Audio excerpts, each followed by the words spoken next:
xin hứa suốt đời yêu chỉ vợ thôi, không lằng nhằng bay bướm để mà cho em phải buồn. Vợ là bầu trời nơi anh, dù là trang hoa trong xanh, khi nỗi cơn ghen thì là gió lên bao ẩm ẩm giấc. Xung quanh anh dâu có rất nhiều cô gái đẹp xinh, đem hương hoa ve vớn thế mà anh đâu có màng. Lòng này mình vợ yêu thôi, chẳng thể nào mà lăng nhăng. Em ơi trọn đời chỉ yêu vợ hiền của anh. Những câu hứa câu hẹn ngày nào vẫn luôn giữ không hề đôi rơi. Dù có qua muôn vàn khó khăn, qua bao thời gian thăng trầm cuộc đời, thì lòng anh vẫn chẳng đổi thay. Cuộc tình ta mãi mặn mà như lúc yêu nhau đắm chìm coi lòng đủ hôn mê say.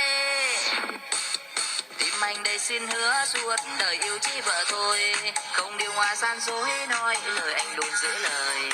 Chẳng phụ lòng vợ anh đâu, vì vợ buồn là anh đâu, nên nghĩa phu thề đậm đà núi mòn biển cạn trắng phai.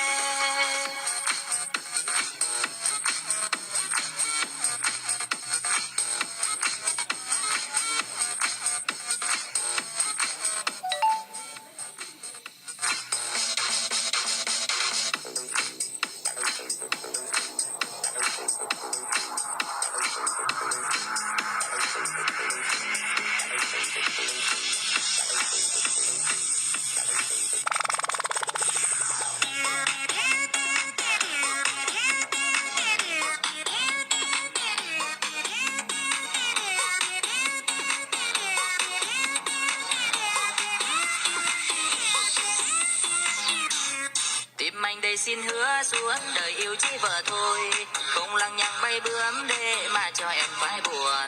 Vợ là bầu trời nơi anh, dù là trang hoa trong xanh, khi nỗi cơn ghen thì là gió lên bao ẩm ẩm giấc. Xung quanh anh dâu có rất nhiều cô gái đẹp xinh, đem hương hoa ve vớn thế mà anh đâu có màng. Lòng này mình vợ yêu thôi, chẳng thể nào mà lăng nhăng. Em ơi trọn đời chỉ yêu vợ hiền của anh.